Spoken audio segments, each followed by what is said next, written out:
Bonsoir Raquel Garrido. Bonsoir David Doucan. Comment allez-vous?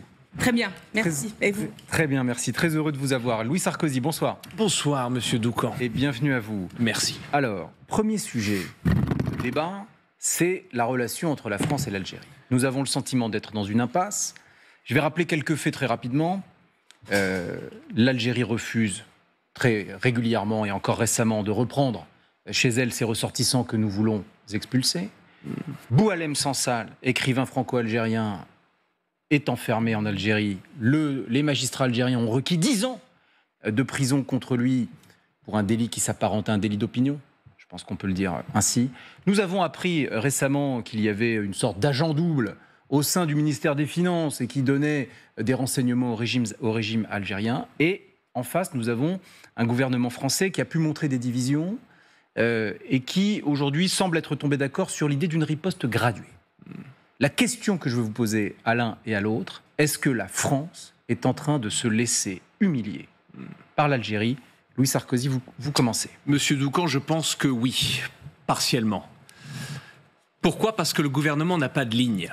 Parce que nos ministres sont en CDD, nous avons une instabilité parlementaire, politique et un régime macroniste qui n'a pas été connu pour de vrais rapports de force, particulièrement avec ses voisins du Sud. Donc oui, je pense que l'humiliation est assez totale et je pense qu'elle est emblématique, par exemple, dans l'épisode du ministre M. Barrot qui allait à la Grande Mosquée de Paris, qui est faite en soi totalement, ou plutôt assez normale, mais qui se retrouve à serrer la main avec le recteur, qui est fonctionnaire de l'État algérien et vice-président d'un comité de soutien de M. Tebboune.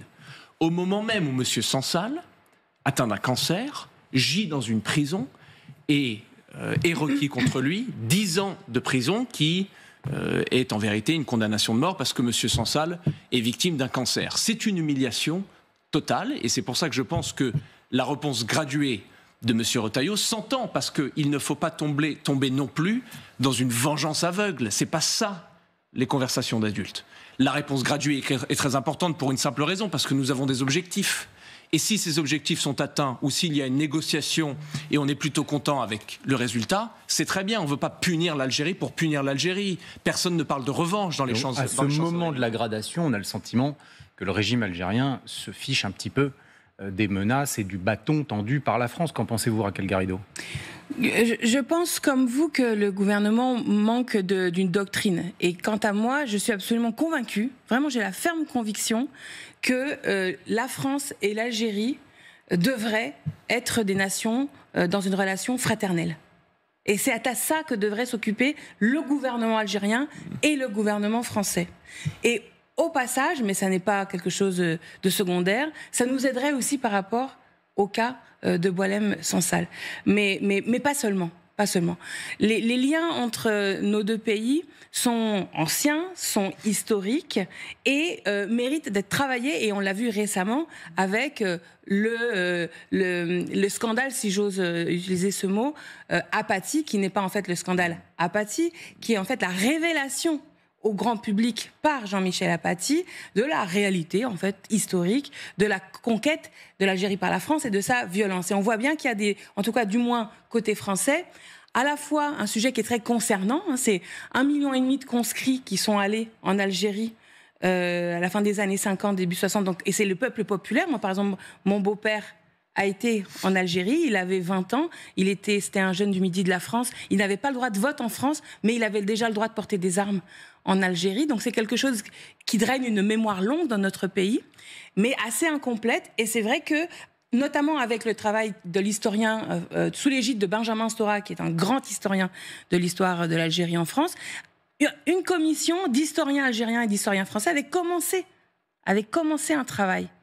C'est absolument nécessaire. Et tout ce que fait, je termine là-dessus, ce que fait Retailleau, encore une fois, mais on va le répéter, je pense, pendant des semaines et des mois, c'est le congrès de la droite, c'est leur histoire. Qu'est-ce que vous voulez dire exactement? C'est-à-dire qu'en fait, en nourrissant, en faisant semblant que le problème de la France aujourd'hui, c'est 60 personnes qu'on ne peut pas expulser vers l'Algérie, c'est un narratif, si vous voulez. D'abord, il y a beaucoup plus de pays qui n'acceptent pas leurs ressortissants quand on essaie de leur renvoyer. Enfin, il n'y a quand même pas que l'Algérie avec qui il y a des problèmes de retour quand il y a des expulsions. Et puis, deuxièmement, les problèmes de la France ne tiennent pas à ces 60 individus. Mais le problème avec ces 60 individus, c'est qu'ils sont d'abord, emblématiques d'un problème bien plus profond.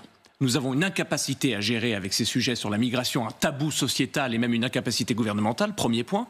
Et deuxième, j'ai envie de dire que votre point, en vérité, est historique et non politique. Il est vrai qu'il y avait eu des crimes pendant la colonisation algérienne française.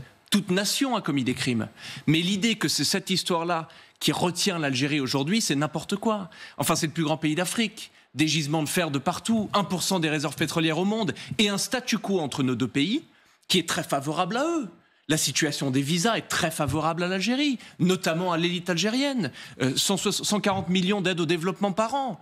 Donc le statu quo... Dont ils ne veulent plus. Le statu quo... Et dont ils ont dit qu'on pouvait se les garder. Mais vous vous rendez compte du scandale? On n'est même pas capable de dire stop au paiement face à un régime qui, pardonnez-moi de l'expression, nous crache à la gueule. À partir du moment où vous activez un registre de vocabulaire comme humiliation, comme cracher à la gueule, etc., ça ne peut provoquer que du ressentiment. Si on dit aux Français, réagissez, vous êtes humiliés par une force, une nation étrangère, qu'est-ce que vous voulez que les gens se disent autre chose que de réagir avec agressivité? C'est le langage commun. Les gens parlent comme ça tous les jours et ils se perdent dans les éléments de langage. Genre, c'est ça la vérité. Oui, mais non, c'est pas ça la vérité. La vérité, c'est que ce sont deux pays qui sont très imbriqués, qu'il y a en France beaucoup de descendants algériens, d'une immigration algérienne que nous avons sollicité, nous la France, avec des ministères qui à l'époque étaient quand même organisés pour ça, pour aller chercher des ouvriers, etc. Mais observez-vous, Raquel Garrido, le moindre geste fraternel ces derniers mois et ces dernières années,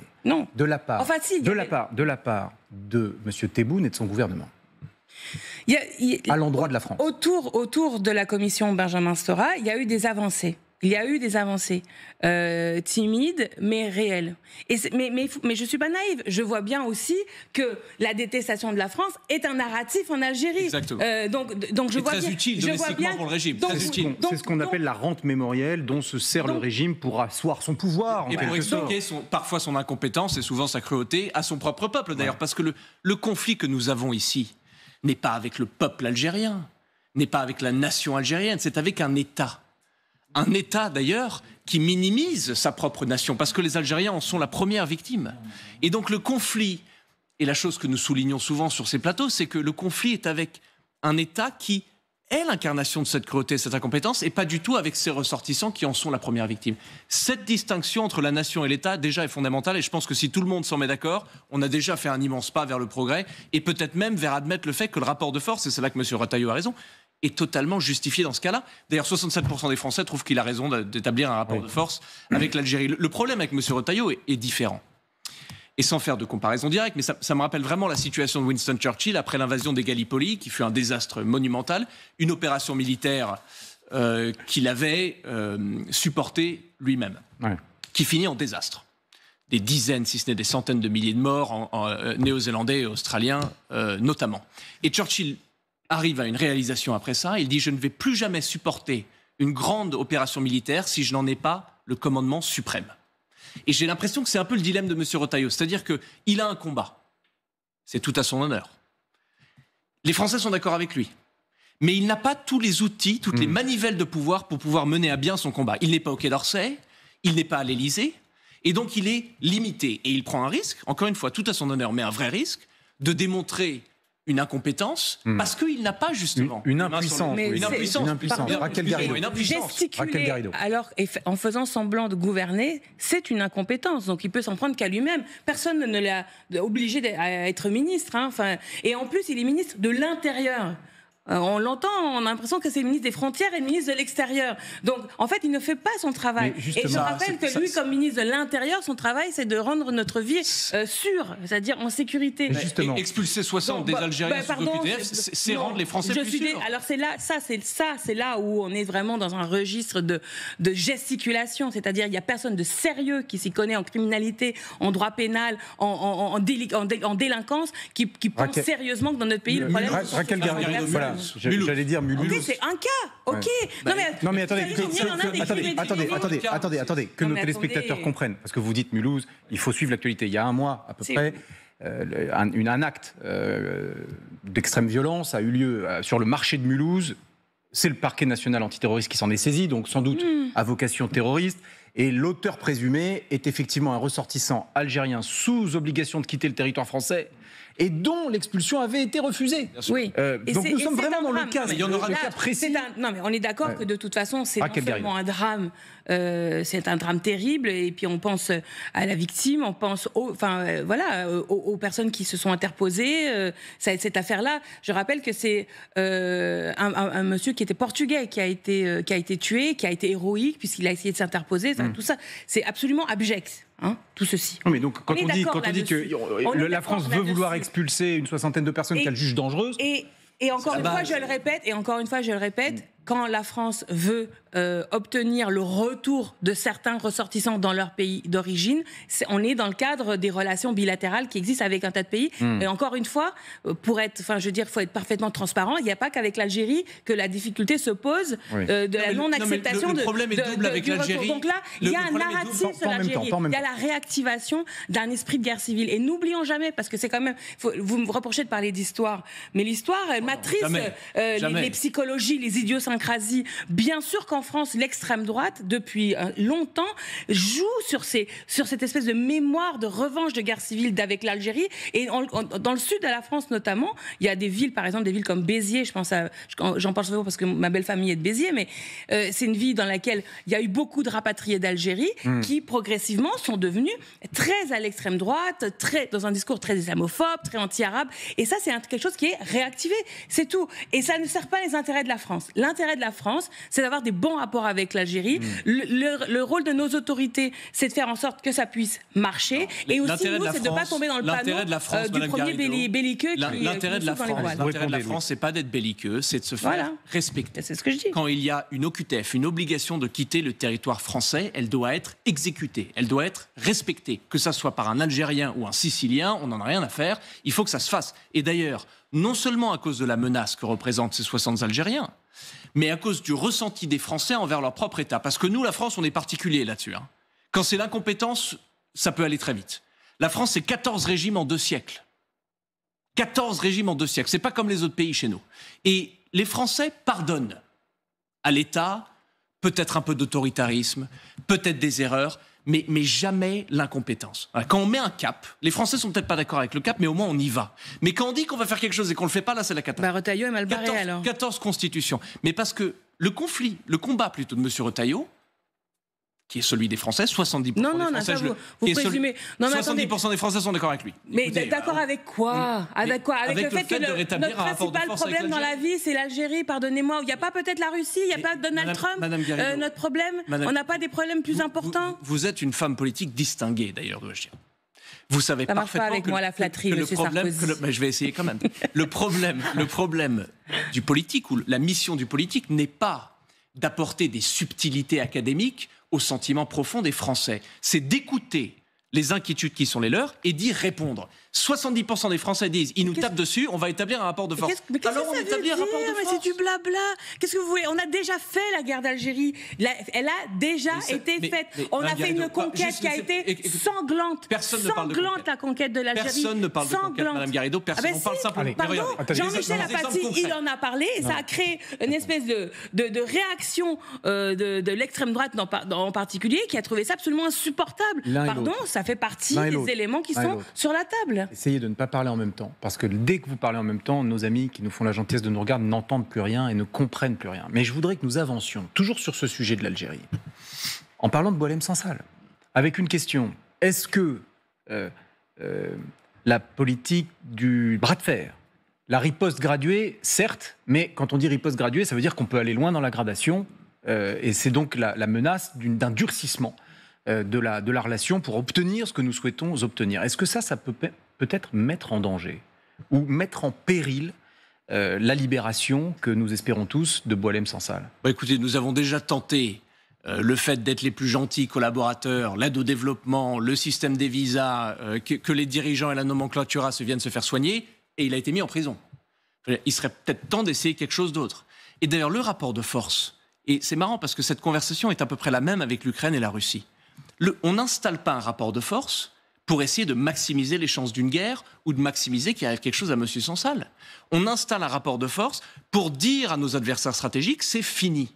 Ça le protège aussi, M. Sansal. le rapport de force. Parce qu'au fond, l'État algérien sait parfaitement que le statu quo est en leur intérêt, que les visas, ça marche très bien, qu'ils sont contents de venir se faire soigner, que les enfants des dirigeants sont contents de venir à l'université à Paris, qu'ils sont ravis, même s'ils disent peut-être le contraire, des 140 millions d'euros d'aide qu'on leur donne chaque année. Alors Boualem Sansal, c'est trop. C'est un écrivain français. Français. Et moi, j'ai une question vraiment, je la pose en toute bonne foi du monde. Je veux qu'on m'explique. Voilà. Qu'avons-nous fait pour Boualem Sansal concrètement? Pour l'instant, ce qu'a fait Bruno Retailleau, c'est de chauffer, et voilà. Vous l'avez dit parfaitement, il n'est pas au Quai d'Orsay, donc il n'a pas les mains sur les manivelles nécessaires. Pardon, mais ce qu'il fait, on en parle à la télévision française, ça concerne les citoyens. Quel allié avons-nous sollicité? Enfin, vous avez une proposition? Mais bien évidemment. Mais alors, c'est très facile. Vous savez, les Américains appellent ça Monday morning quarterback, celui qui joue le match de foot le lundi matin, alors que c'était le dimanche soir. Sans aucune arrogance. Mais la politique du rapport de force est tellement ancrée, par exemple, dans le personnage de Donald Trump. Il construit aussi tant de sa politique étrangère et surtout européenne avec des rapports avec les dirigeants individuels. Pourquoi ne pas aller voir M. Trump en disant qu'est-ce que tu veux, une usine Peugeot, Texas, quelque chose, quoi, une déclaration sur tel, qu'on t'aide avec le Panama, quelque chose, mais tu t'arrêtes devant la Maison-Blanche pendant 5 minutes et tu dis l'Algérie, attention avec Boualem Sansal parce que ça commence à pas me plaire. Attendez, vous vous rendez compte de l'impact diplomatique que ça Mais ça, c'est pas humiliant, peut-être? La France irait demander l'aide des États-Unis pour sauver Boualem Sansal. Mais enfin, on n'est pas une nation d'enfants. Madame Garrido, alors non, mais alors là, je suis estomaquée. On va s'aplatir devant Donald Trump au motif qu'on serait humilié par l'Algérie. S'aplatir. Bah si, aller quémander avec Donald Trump en donnant des usines, c'est-à-dire des emplois français, en disant tout ce qu'on veut, c'est que Donald Trump hausse les sourcils et dise mais enfin, non, mais là, pardon, là j'ai l'impression que les relations internationales dans le monde dans les relations internationales où tout est basé autour du deal. D'accord, c'est toujours. Et pourquoi nous on peut pas faire un deal avec l'Algérie? Nous, qu'est-ce qu'on a besoin de Donald Trump? Il s'agit d'évaluer. On est une nation indépendante. Besoin de Donald Trump. On aimerait bien avoir l'aide de nos alliés dans un conflit où la vie d'un homme est en jeu. Notre allié, il faut changer. Ça c'est fini, ça. Par traité, Madame Garrido, c'est encore le cas. Alors, par traité, l'Algérie est encore notre allié. Alors, si c'est ça, si c'est le traité qui vous intéresse, nous sommes encore alliés par un traité. Vaut bien une concession au régime américain, mais demain matin. Moi, je pense. Mais la vie de cet homme ne vaut pas une concession à Donald Trump? Au contraire, la vie de l'écrivain français. Alors là, vous n'allez pas me piéger comme ça. Boualem Sansal, je considère que son sort aujourd'hui, il est aggravé. Alors évidemment, c'est pas le gouvernement français qui est responsable de l'emprisonnement de Boualem Sansal, ça va de soi. Mais pour l'instant, les gesticulations, cette espèce de surenchère verbale dont a été l'auteur Retailleau, Retailleau ne l'a pas libéré. Et je note au demeurant que le président Macron, lui, est sur un autre registre. Parce que vous aurez noté que le président Macron, lui, sa réaction à la réquisition des procureurs contre Boualem Sansal, il a répondu quoi? Il a dit « J'ai toute confiance » en Monsieur Tebboune. Point de la citation. Non, mais il y a aussi une autre parenthèse. Il faut que nous avancions. Une autre parenthèse. Ce que je vous propose, c'est que Louis Sarkozy puisse vous répondre brièvement, s'il vous plaît, Louis Sarkozy, et que nous puissions avancer ensuite et parler d'un autre sujet. Allez-y. Les gesticulations, comme vous le soulignez, de diverses partis et personnalités politiques à l'encontre du combat incarné aujourd'hui par M. Retailleau sur Boualem Sansal ne sont pas si simples que ça, parce que c'est exactement comme les conversations quelques mois avant l'élection présidentielle américaine. Aujourd'hui, en France, toute politique tourne autour de 2027. Et on voit dans l'essor de M. Retailleau une menace, à droite comme à gauche, et donc par le président Macron aussi. Et donc à chaque fois qu'on essaye de voir une tentative d'isolement de M. Retailleau, il faut toujours avoir ça en tête. C'est un fait que l'essor de M. Retailleau est une mauvaise nouvelle pour une partie de la droite, une mauvaise nouvelle pour le centre et une mauvaise nouvelle certainement pour la gauche. Ah non. Et ça chute d'ailleurs. Et sans doute aussi pour le Rassemblement national. Mais bien évidemment. Et peut-être même pour la droite. Bien évidemment.